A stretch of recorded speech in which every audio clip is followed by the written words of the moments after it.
Jumpa lagi dengan Kak Lili hari ini. Bagaimana kabar adik-adik semua di rumah? Kak Lili berharap semua dalam keadaan sehat-sehat, tetap setia, tidak bosan-bosan mengikuti sekolah minggu walau secara online dari rumah masing-masing. Kita akan memulai sekolah minggu, tapi Kak Lili sangat berterima kasih kepada adik-adik yang sudah duduk sopan, tidak mengganggu saudara di samping, dan menyiapkan hati untuk beribadah. Ayo adik-adik, silakan berdiri karena kita akan menaikkan 2 pujian berturut-turut.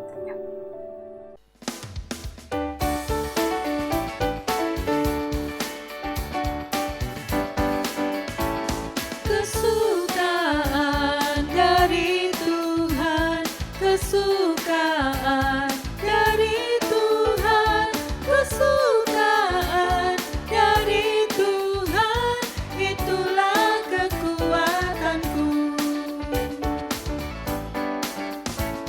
Kalau bersukacita, ayo nyanyilah.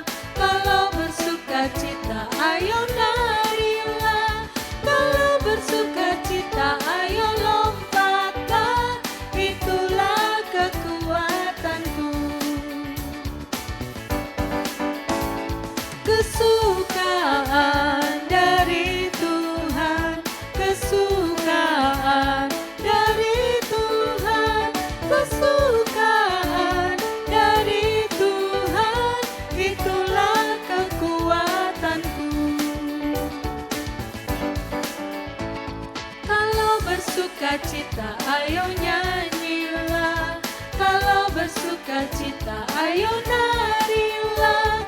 Kalau bersukacita, ayo lompatlah. Itulah kekuatanku. Kalau bersukacita, ayo nyanyilah. Kalau bersukacita, ayo narilah. Kalau bersukacita, ayo lompatlah. Itulah kekuatanku.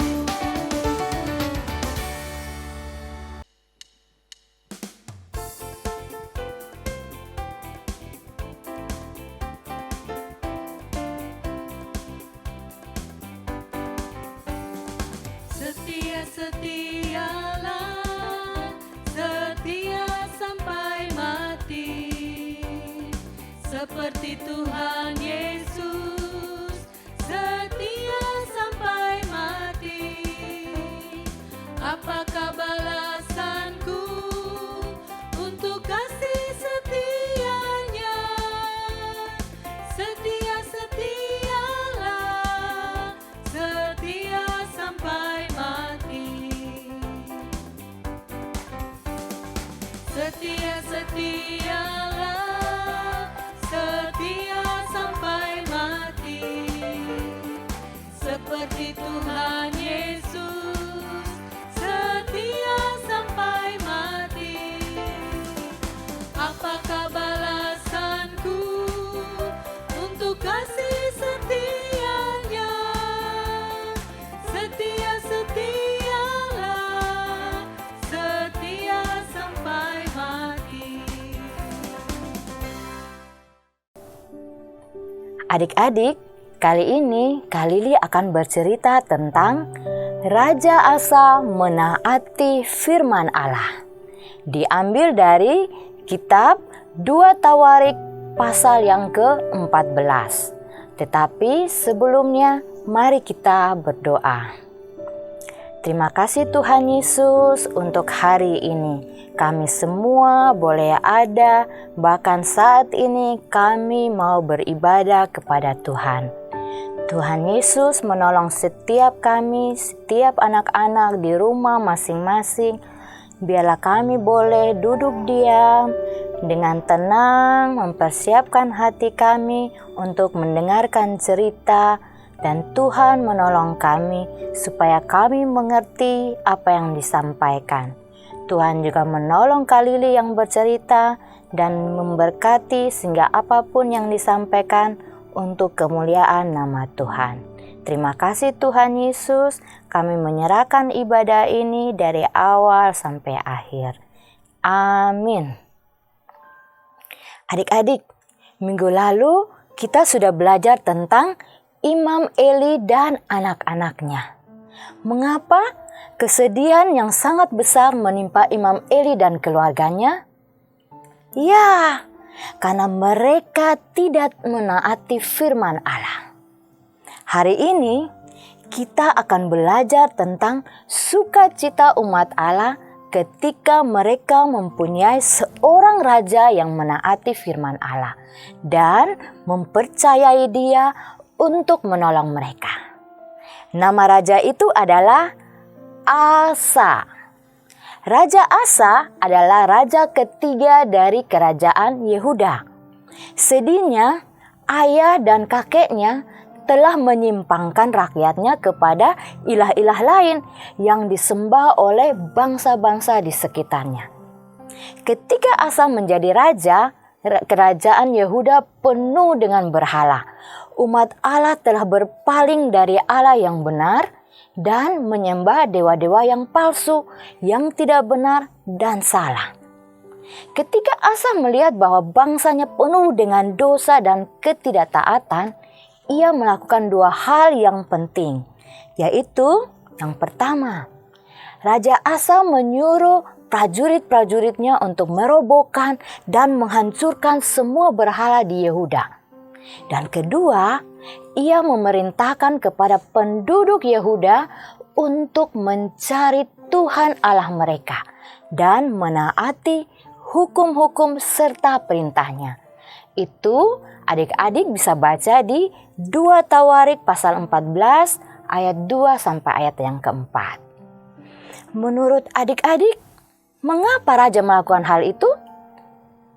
Ya, karena ia mengasihi Allah dan menaati firman-Nya. Raja Asa taat dan Raja Asa memimpin umatnya untuk menaati Tuhan Allah mereka. Mereka akhirnya berhenti menyembah dewa-dewa yang palsu dan tidak benar itu, dan membelokkan hati mereka kepada Allah yang benar. Tuhan memberkati umatnya yang taat adik-adik dengan memberikan damai sejahtera, dan selama 10 tahun pemerintahan Asa, mereka hidup dengan damai dan tidak terjadi peperangan. Adik-adik, kemudian terjadilah sesuatu yang menegangkan, yaitu Zera, orang Ethiopia, dia mempunyai tentara sejumlah 1 juta orang dan 300 kereta yang telah siap berperang melawan Raja Asa dan tentaranya yang ternyata lebih sedikit jumlahnya, yaitu hanya 580 orang. Itu adik-adik bisa baca di 2 Tawarik pasal 14 ayat 8 dan ayat yang ke-9. Asa tahu bahwa akan terjadi perang yang tidak seimbang dan hasilnya akan sangat mengerikan bagi pihaknya. Kira-kira menurut adik-adik, apa yang dilakukan oleh Asa? Ya, Raja Asa berseru kepada Allahnya. Asa percaya dan bersandar kepada Allah. Dan Allah menjawab doanya. Allah memukul kala tentara Zera dari hadapan Asa dan bangsa Yehuda. Tentara musuh melarikan diri dan akhirnya dikalahkan oleh pasukan Asa. Allah memberi Raja Asa kemenangan atas musuhnya. Adik-adik, kemenangan tidak ditentukan oleh besarnya musuh, jumlah yang besar atau lebih kuat, tetapi pertolongan Allah sungguh dahsyat. Adik-adik, cerita kita kali ini untuk mengajarkan kita bahwa Allah senang jika kita taat firman-Nya. Iblis tidak senang jika kita menaati Allah. Iblis adalah musuh Allah dan iblis juga adalah musuh kita. Sama seperti Raja Asa menghadapi peperangan yang hebat melawan musuh, begitu juga kita menghadapi peperangan jika musuh kita, si iblis, menyerang kita.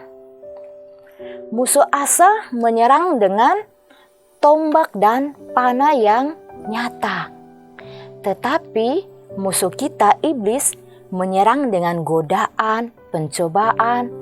Contohnya, berbohong, berbuat nakal, malas-malasan, suka mengambil barang orang, suka maki atau berkata kotor, melawan orang tua, berkelahi, main HP sampai lupa waktu, dan masih banyak lagi. Karena Tuhan Yesus mati di kayu salib untuk kita, maka kita dapat menang atas iblis. Tuhan Yesus mengampuni dosa kita, dan Ia akan menolong kita untuk selalu percaya dan menaati firman-Nya. Menurut adik-adik, apakah ilah-ilah palsu dapat menolong kita? Tentu tidak. Tetapi Allah yang kita percaya adalah Allah yang berkuasa, yang dapat menolong kita melawan si iblis musuh kita. Wow, betapa luar biasanya kabar baik ini. Sampai di sini cerita kali ini, dan kita akan lanjutkan di cerita yang akan datang di minggu-minggu yang akan datang. Adik-adik, ayat hafalan minggu ini diambil dari Mazmur 119 ayat yang ke-10. Mazmur 119 ayat yang ke-10. Dengan segenap hatiku aku mencari Engkau. Janganlah biarkan aku menyimpang dari perintah-perintah-Mu. Sekali lagi ya adik-adik. Mazmur 119 ayat ke-10. Dengan segenap hatiku aku mencari Engkau. Janganlah biarkan aku menyimpang dari perintah-perintah-Mu. Adik-adik, tugas minggu ini untuk kelas kecil adalah kelas besar. Tugas dikerjakan, difoto, dan dikirimkan ke guru kelas masing-masing ya. Paling lambat Senin tanggal 16 Mei. Agar bisa ditayangkan pada minggu depan. Oh ya, adik-adik, tugas yang dikumpulkan atau dikirimkan akan dicatat sebagai poin dan akan ditukar pada bulan Desember nanti. Jadi, adik-adik harus tetap rajin ya. Bagi adik-adik atau orang tua yang terbeban memberikan persembahan untuk UPP sekolah minggu, bisa memasukkannya pada kotak persembahan sekolah minggu yang tersedia di depan gereja atau kantor gereja, atau dapat mentransfernya ke rekening sekolah minggu yang tertera di layar. Kita akan mengakhiri sekolah minggu kita hari ini. Mari kita berdoa. Tuhan Yesus, terima kasih karena kami boleh hari ini mengikuti sekolah minggu dengan baik. Biarlah Roh-Mu yang kudus senantiasa menolong kami untuk setia, untuk percaya, dan taat melakukan firman-Mu. Tuhan menolong kami di dalam kehidupan kami, walaupun kami sebagai anak-anak yang masih kecil, tapi kami percaya Tuhan menolong kami. Tuhan menjaga, melindungi kami, memberikan kesehatan yang baik, memberikan kami hikmat, akal budi, dan takut akan Tuhan, sehingga kami boleh bertumbuh semakin hari mengenal Tuhan dengan baik. Terima kasih Tuhan Yesus, kami berdoa dan kami mengucap syukur. Amin. Selesai sekolah minggu kita kali ini.